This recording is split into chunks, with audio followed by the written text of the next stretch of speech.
I am Ferdinand Marcos, and I am the President of the Republic of the Philippines. I stand today on behalf of 110 million Filipinos. Hi everyone, hello universe, it's me again. Shout out sa inyo mga kababayan. Meron tayong updates videos upload sa inyong lahat. Shout out sa mga Marcos Lily supporters, Filipino and OFW. Ito ang magandang balita guys. Nakikita nyo yan? Numero PCEI. I think familiar sa inyo yan, di ba? So, para kumpleto detalyado guys, basahin ko po sa inyo. Sabi po guys ng Radyo Pilipinas 2 days ago pa lumalang sa wall ko, magandang balita to. Magandang balita para sa ating ekonomiya.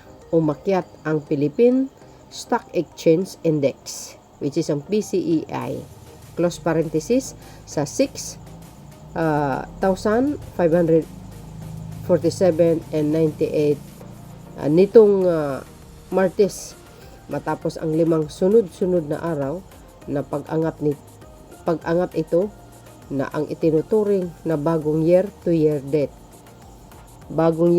date, sabi, high o ang pinakamataas na antas ng merkado sa taong ito. Pag magaling kasi ang mamuno, laging nakamonitor, iyan ang resulta. Diba? Alalahan ninyo, pumapangalawa tayo sa buong Southeast Asia. Ang growth economy ng bansang Pilipinas pumapangalawa. So, ibig sabihin, maganda po ang pagpapatakbo ng administrasyong Marcos. Diba? Nakaka-proud. Dahil meron tayong isang pangulo na napakagaling. O kahit sa kabilat kanan ang paninira sa kanya, pero still pa din nakamonitor siya, nakabantay siya sa paglago ng ekonomiya ng bansa. Aba, di ba kayo natutuwa nun? Si Pangulong Marcos Jr. maraming nagawa, bingi lang ang hindi pa nakakaalam sa mga magagandang nangyayari, di ba? Narito ang mahal-halagang detalye, ayan sa pagtatapos ng trading ng PCEI, umakyat ng 0.92% o 59.47 puntos. Wow. All shares index umangat din ng 0.64% para magsara sa 3,614 and 47. Wow, grabe guys. Saan kayo makakita niyan? Piso versus dollar, I think ang piso ngayon 57 plus ang halaga ng piso ngayon guys, ng dolyares. Sabi dito, piso versus dolyar, nakatulong ang paglakas ng piso sa 57.80%. Ayan 57.80. You see, tama yung sinabi ko. 57, ibig sabihin bumaba. Na nagpasigla sa pagpasok ng mga foreign investors.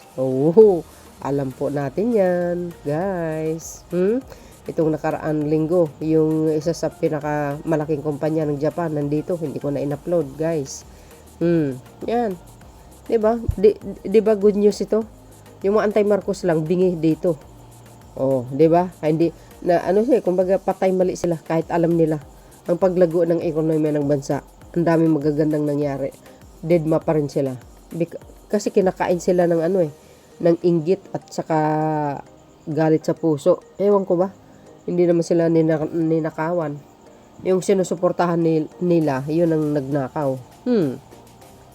Sabi po dito mga kababayan, ayan, nabasa po natin, di ba? Piso versus dolyar, nakatulong ang paglakas nito ng piso sa 57.80. Pesos na nagpasigla sa pagpasok ng mga foreign investors. Yes. Halos lahat ng sektor ay nagtala ng pag-unlad. Maliban sa property sektor na nakaranas ng bahagyang pagbaba. Huling nakita ang ganitong level noong Hulyo 14, 2025. Kaya naman, ito ay isang positibong sinyalis para sa ating lokal na pamilihan. Diba? Guys, to be honest, yung dito sa amin, ang fresh ng mga gulay galing sa bundok, dala ng mga aita. Mura nilang halaga no na ibinibigay. Biro niyo yun. Pero ako, pag ako bumili sa kanila guys, sa totoo lang, hindi naman sa pagmayabang, hindi ko na minsan kinukuha yung sukli ba, parang tulong na yun sa maliit na bagay lang. Kaya yung sa kung pagdating naman sa bigas dito sa amin, ay nako po talaga. Noong panahon ni Digong, ang daming nagrereklamo. Yung mga kaibigan ko, pag magkasalubong kami sa palengke, hay nako, sabi niya, mahal ng bigas. Sabi nila talaga, oo. Pero nung dumating ang Pangulo, lalo ni 24 kilong bigas, nako po, grabe talaga. Yan minsan pinag-usapan namin yung mga kaibigan ko. Di ba? Yung pagbaba ng presyo ng bigas. Lalo na sa commercial rice, guys, sa market, mga nagtitinda ng mga vendors na bigas, ay, nako, very, very, very affordable. Lalo na po, pag mayroon kang sariling trabaho, edi mabili mo yung gusto mong mabili. Sa mga gulay namin dito, mumura. Hindi, totoo, fresh na fresh pa. Galing bundok, yung mga mais. Dami, lahat. Sa totoo lang. Well, very common naman, nagmahal yung, hindi ibig sabihin, very common ang karne ng baboy. Mahal talaga yan. Ganyan talaga eh. Di ba guys? Yan po. Ano, Radyo Pilipinas. Philippine Stock Exchange muling umakyat sa 6,500 level. Di ba? O yan o. Basahin pa uli natin para kompleto detalyado. Umakyat sa 6,500 level ang Philippine Stock Exchange Index. Which is ang PSEI na maituturing na pinakamataas na antas ngayong taon matapos ang ikalimang sunod na araw ng pagtaas. Nagtala ang Bellwether Index na pagtaas ng 0.92% o 59.47 puntos upang magsara sa 6,547.98 sa pagtaas ng kalakalan noong Martes. Di ba guys? Ang gandang pakinggan yung mga ganito. Pagdating sa mga daily, sasabihin nila, ang sagot lang nila lagi, asan yung flood control issue? Di ba? Pero hindi nila naintindihan kung ano due process. Di ba? Gusto nila lagi, yung parang kitilin na lang, parang mga aso, tulad na ginawa ni Digong. Ayan, tuloy natin. Nabasa na natin yan. Nagtala ang Bellwether Index ng pagtaas ng 0.92.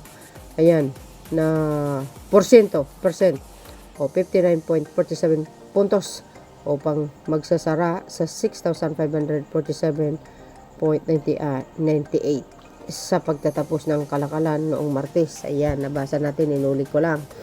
Huling nagsara ang PSEI ng 6,500 noong July 14, 2025 sa antas ng 6,525.02. Talagang lumago nga. Samantala, ang mas malawak na All Shares Index ay umangat ng 0.6%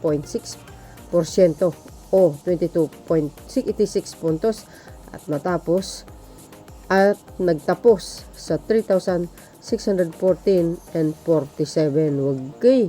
Ayon sa AB Capital Securities Incorporation, ito ang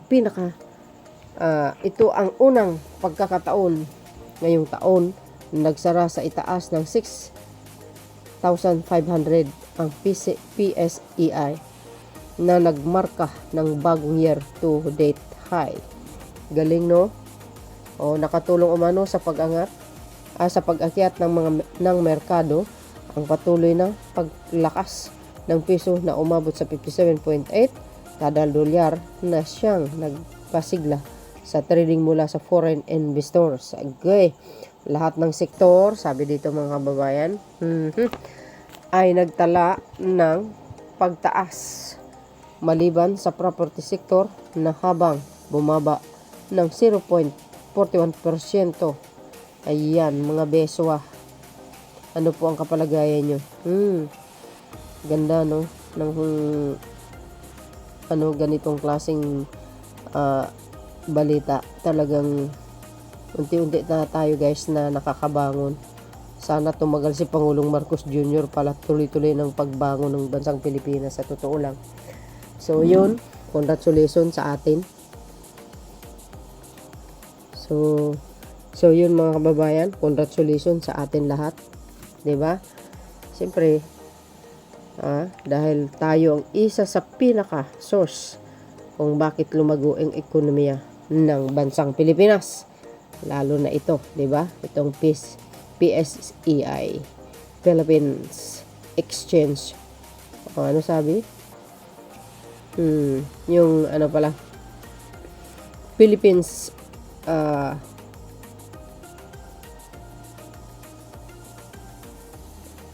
so yun guys, ang Philippines Stock Exchange. Wow, 'di ba? Congratulations mga kababayan sa bansang Pilipinas, of course sa Marcos administration at sa sambayan ng Pilipino. Nakaka-overwhelm pag ganitong balita, guys. Hindi naman tayo kahit papaano kulilat. O, 'di ba? PSEI humataw sa 6,500 level. And goes. Galing. Sana tuloy-tuloy na magiging number 1 sa buong kapuluan ng Asian country. So yun mga best, ang aking pinaka-latest update. Thank you guys for watching. See you again when next upload. Bye bye bye, babus. God bless Philippines. Bye everyone.